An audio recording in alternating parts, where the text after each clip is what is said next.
The city's homeless population seeks shelter as temperatures become dangerously cold. Good evening and thank you for joining us. As temperatures become dangerously cold for the city's homeless population, warming centers are more important than ever. That includes Elevate NWOs, which is doing what it can to keep people safe and out of the elements. With the temperature drops Thunder Bay has seen over the past few days, shelter is a matter of life and death for the city's most vulnerable.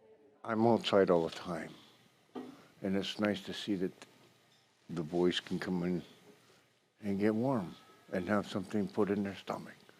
A number of organizations across the city opened their doors during the winter months to support Thunder Bay's homeless population, including Elevate NWO. Their Cumberland Street Warming Center offers a place for the vulnerable to stay warm, get something to eat, and get connected to crucial services. Well over 100 people a day coming through, having warm meals. Executive Director Holly Govan says they've brought 30 people indoors over the past week who were living outside, but that there's still 2 people Elevate knows of still living in tents. We bring them as much warm gear as we can, whatever we can bring them, and always make the offer that should anything change, even in the middle of the night, we'd be happy to accommodate them wherever we can, however we can. So it's a lot more challenging at this time of year. Govan says despite outreach efforts from Elevate and other community organizations, some individuals will choose to stay outside throughout the winter. It's called wintering over, with Govan saying one of the reasons people make that choice is due to the shelter system not adequately meeting the needs of the vulnerable. We have no shelter for couples, so couples are immediately separated at a point in time where they're in crisis. They're separated and forced to sleep in 2 separate dorms. There may be people who would do them harm, and maybe those people know where they are when they are in a shelter. As for those who utilize Elevate services, the benefits extend beyond just a place to stay warm. They're there to help you, to try to better yourself, to get off, like if you've got a drinking problem or alcohol or drugs. It's a place where you can come and better yourself. The people here are very good, and it's nice and warm, and the staff are excellent. While Elevate is unable to release details at this time, they're planning to unveil a new pilot project in the coming months, which will support the homeless population.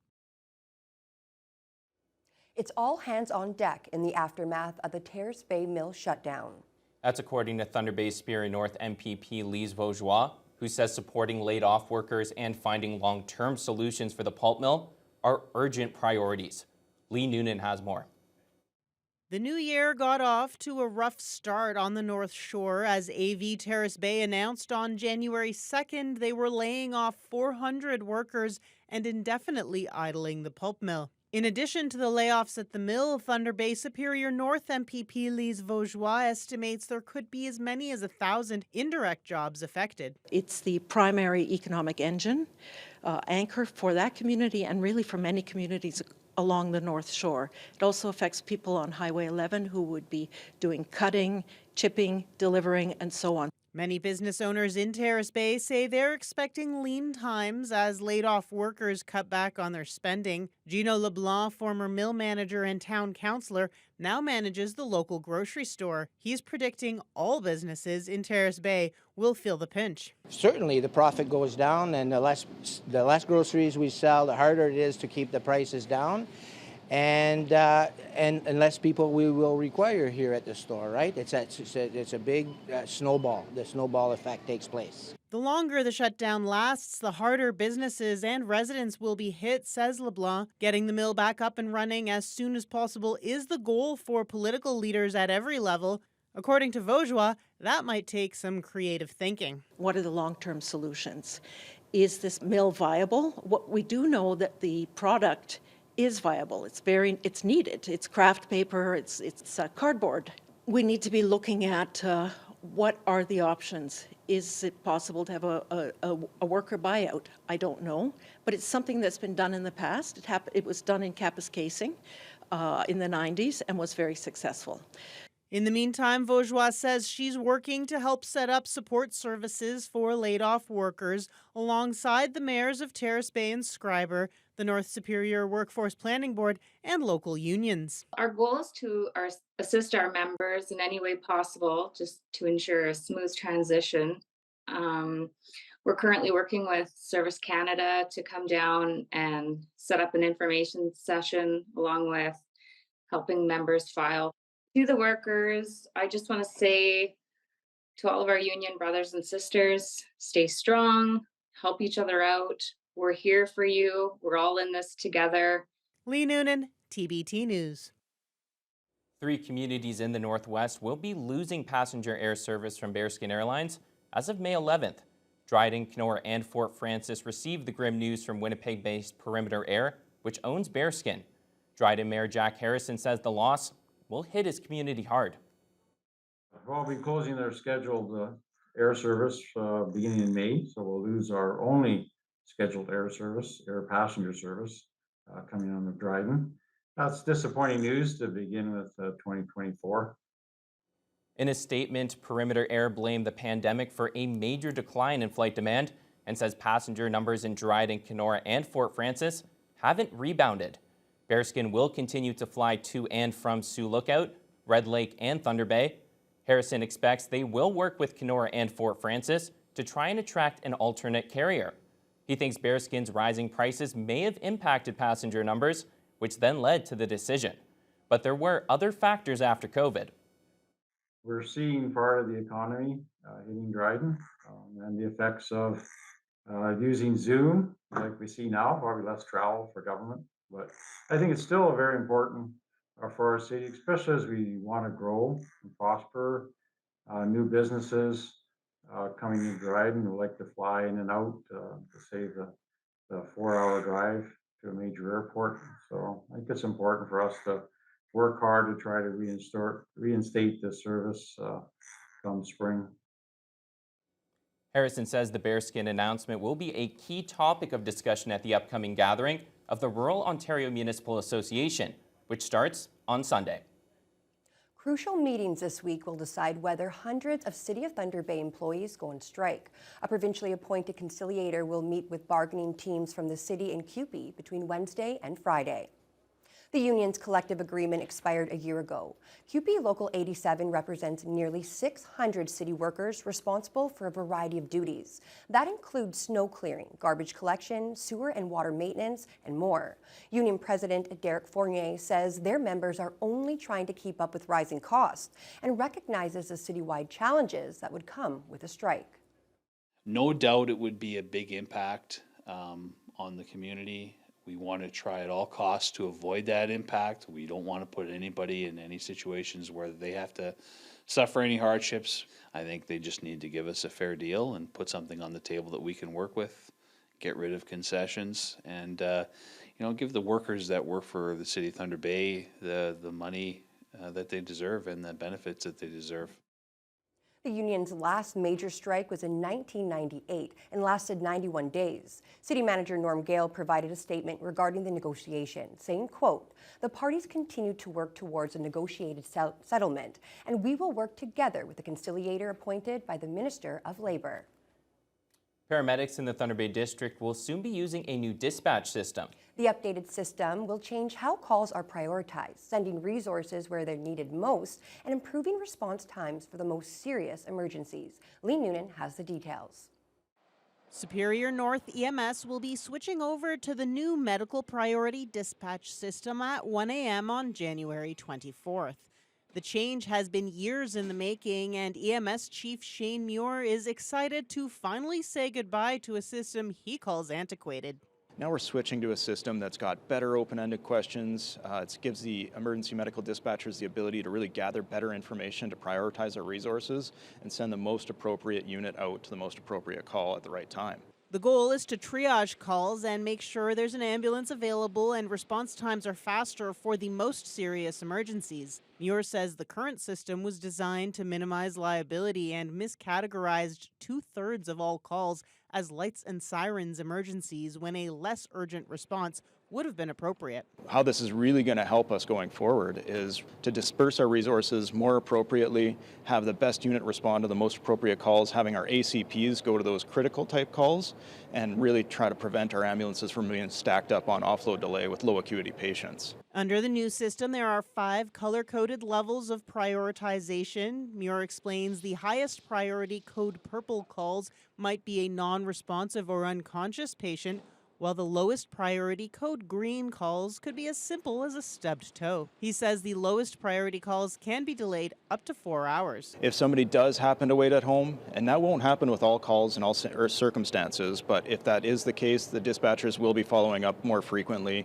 doing check-ins and making sure you're okay at home. The new system is also expected to improve working conditions for paramedics and help avoid burnout. Now that we have actual coding for low acuity responses, we can better manage our resources. And some way we might do that is have our paramedics actually get their breaks so they're rested, recouped, and ready to respond to that next call. Muir says paramedics are cautiously optimistic about the new system as they await its implementation. For his part, he's confident it will be a benefit to his staff and will help with retention. Lee Noonan, TBT News. A frightening incident in the Fort Frances area has led the OPP to issue another warning about unpredictable ice conditions on lakes and rivers in the Northwest. On Saturday afternoon, a pickup truck went through the ice on the Rainy River.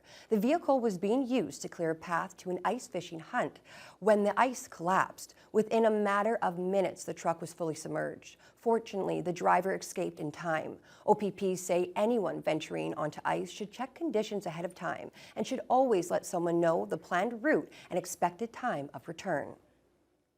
Farmers around the Thunder Bay area are worried about next year's crops due to the dry conditions and lack of snow we had in December. Local farmer Jason Reed says it's just the latest in the harshly different weather conditions they've seen over the past 3 years, which have negatively impacted hayfields and other crops. Jaden Billick reports.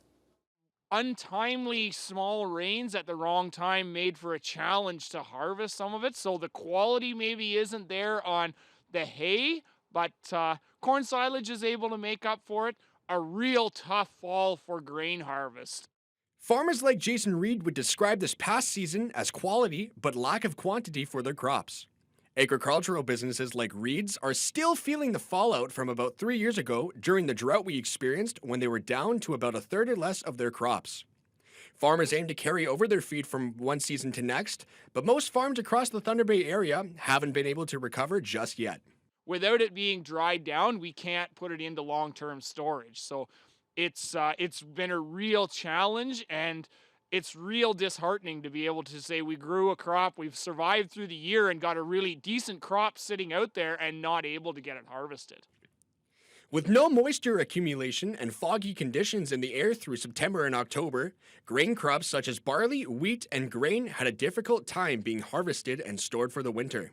Prices are up, but really driven by the cost of fuel is really what's driving the hay prices. It's like the time and equipment and everything to operate it is going up, but really the big driver is the price of fuel and fertilizer.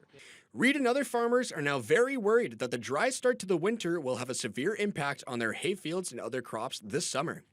Low production leads to high demand amongst the community, which in turn brings higher prices for feed, for dairy, and for beef cattle. Hay prices 3 years ago, for example, were about $65 per bale. Today, most bales can go up to $120. Jaden Billick, TBT News. Local pickleball enthusiasts took to the courts yesterday for a good cause. A charity pickleball tournament was held at the Moose Lodge, with all proceeds being donated to Special Olympics Thunder Bay. Jessica Clement has the details. The Moose Lodge was packed with pickleball players on Sunday, who are all participating in a fundraising tournament for Special Olympics Thunder Bay. All funds raised from the event will help support the 5 local athletes who are heading to Calgary for the Special Olympics Canada Winter Games later this year. Around 60 to 70 people participated in the tournament, and local athletes Vance Montgomery and Robert Myers say the support from local pickleballers is a big boost for them reaching their dreams. It's awesome and good, and it's a lot of fun to play around other people's. I came to to go to the Calgary for the nationals, and I'm gonna win the gold medal. Thunder Bay Pickleball Club head coach Jason Horchuk says the sport is quickly growing in the city and estimates around 500 to 600 local players. It's been unbelievable. It's a sport for, it doesn't matter if you're 9 or you're 90. If you have a bad back, bad knee, you can still come and play. You don't have to move very far in the court. It's a great social sport. You get to meet some new friends all the time. He says players are always looking for an excuse to get out and play their favorite game, and many jumped at the chance to take part in Sunday's tournament. Horchuk adds that being able to help other athletes just makes it that much better. It's really exciting. We try to run, there's tournaments ran here 3-4 times a year. This event on a Sunday, as you can see, we got a full house. Play's going to go on until about 7:30, 8 o'clock tonight. It's for a great cause. Jessica Clement, TBT News. Well, turning to weather now, I'm sure we're all feeling it, but it is very, very cold out there. I think we're all just wusses at this point. Fair enough. It's from what we're used to. It was the mild start. It just lulled us into a false sense of security because this sounds bad. We had an overnight low of minus 24. Well, first morning low happened around 9 a.m. Minus 24 and a wind chill of minus 36. Now, normally at this time of year, our lows are around minus 21, so that's really not that far off. But during the day, this is when you have lots of room to complain because we topped out with a high of minus 19. Normally at this time of year, minus 9 is our high. So yeah, I think we can be a little bit wimpy when it comes to this. Wind chills hit minus 31 this afternoon. So if you were outside, it was just too cold indeed. We had a sunny start, but increasing clouds throughout the day. And winds just kicked up a notch this afternoon, up to 42 kilometers an hour. Now, at this time, we've got just some extra cloud to the west, but Fort Frances had wind chills hit minus 39 in the pre-dawn hours. It was brutally cold. Right now at minus 22, it feels closer to about minus 34. Ironically, a little bit further north, it was a little bit milder overnight, but Red Lake has had snow and blowing snow for much of the day. They're currently also at minus 22, similar wind chills. Greenstone, they had snow for much of the day, then a little bit of break this afternoon. It's just started up again, but temperatures have been actually dropping all day, and they're currently at their low of minus 21. As we head into the eastern shores of Lake Superior, it's definitely been a milder day. Temperature has been holding fairly steady. Not really much fluctuation between last night and today. They're currently at minus 10 in Wawa, minus 11 in Sault Ste. Marie, and wind chills are hovering around minus 15. Here in the city of Thunder Bay, we are going to get another seasonally cold night, minus 23 and a wind chill of minus 34. We are expecting to see a few periods of light snow, but the concern is frostbite. If anybody is outside, if you have pets, don't be leaving them out very long. You want to bring them in quickly. And with that snow, you definitely want to keep your shovels handy. We're not going to get hit hard, but we are going to see snow, and that will continue until Wednesday.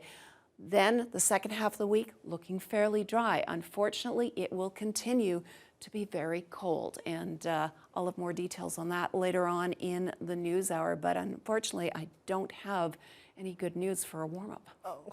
Well, that's unfortunate. Thanks so much for that, though. Fiona can stick around because after the break, we'll have more information on that cold snap that is hitting the western parts of our country. This is this cold Arctic air that came over from Siberia. Some people call it the polar vortex. It's very thick and heavy.